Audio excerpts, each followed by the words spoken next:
Voici l'exercice 2 du livret concernant les positions relatives de courbes. On nous présente deux fonctions, f et g, par leur expression. L'expression de f, c'est f de x égale moins 5x plus 2. Celle de g, c'est moins 3x. On a représenté les courbes des fonctions dans un repère. Ce sont des droites, sans surprise, puisque les expressions sont celles de fonctions affines. Et on nous demande, dans un premier temps, de donner graphiquement les positions relatives des deux courbes. Alors, il s'agit de déterminer sur quel intervalle une des courbes est au-dessus de l'autre. Alors, on part toujours de la gauche vers la droite. Si on part de moins l'infini et qu'on avance, jusque-là, c'est bien la courbe de G qui est sous celle de F, parce que si on imagine la courbe de F, elle monte et le point d'intersection avec la droite bleue ici sera bien au-dessus de celui de la droite rouge. La courbe de G est sous la courbe de F, encore, jusqu'ici. Point d'intersection qui semble être d'abscisse 1. Et lorsqu'on avance encore, cette fois-ci, à ce niveau-là, on voit bien que c'est la courbe rouge qui est au-dessus de la courbe verte.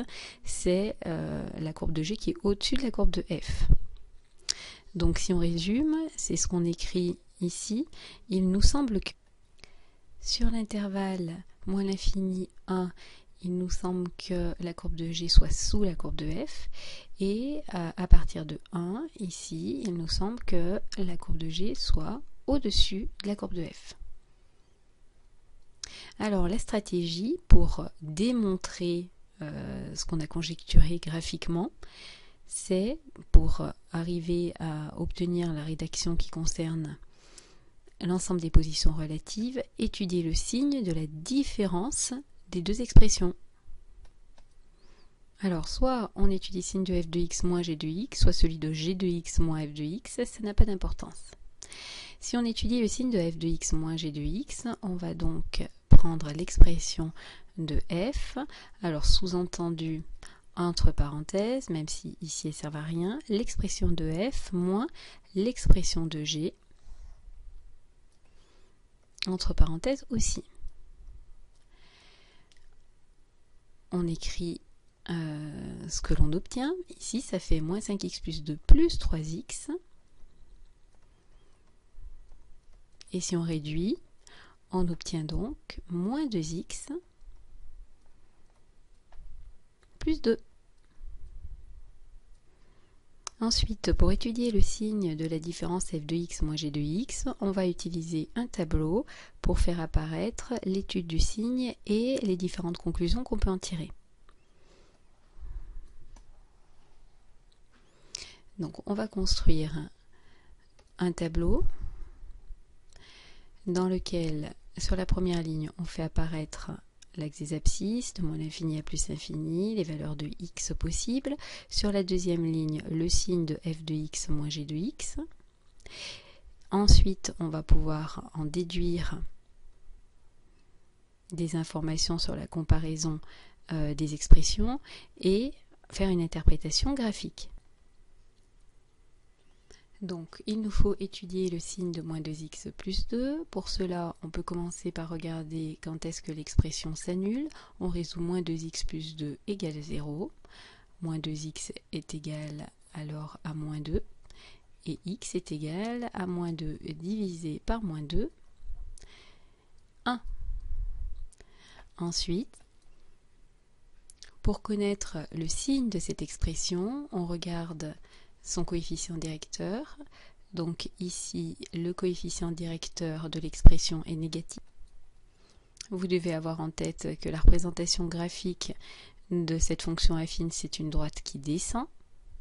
Et comme c'est une droite qui descend, le signe est d'abord positif puis négatif.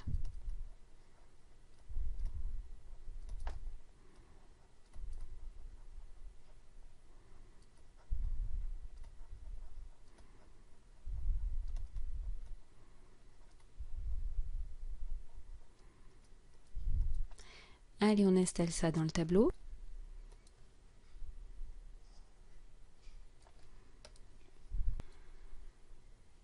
On installe la valeur 1 sur l'axe des abscisses. C'est la valeur en laquelle l'expression s'annule. On met un 0. Ensuite, on vient de dire que f de x moins g de x, c'est moins 2x plus 2, hein, est d'abord positif puis négatif. Donc on commence d'abord par mettre plus, et quand on rencontre le 0, ensuite on met moins. Comment on interprète ceci? Alors, si on a mis plus dans cette case, ça veut dire que la différence f de x moins g de x est positive. Ça signifie donc, en passant cette expression de l'autre côté, que l'expression f de x fait quelque chose de plus grand que l'expression g de x. Et ça, graphiquement, ça signifie quoi? Ça signifie que la courbe de f est au-dessus de la courbe de g. On procède de la même façon de l'autre côté. Cette fois-ci, comme on a un moins, cela signifie que la différence est négative et donc que l'expression f de x fait quelque chose de plus petit que l'expression g de x. Par conséquent, on conclut que la courbe de f est située sous la courbe de g.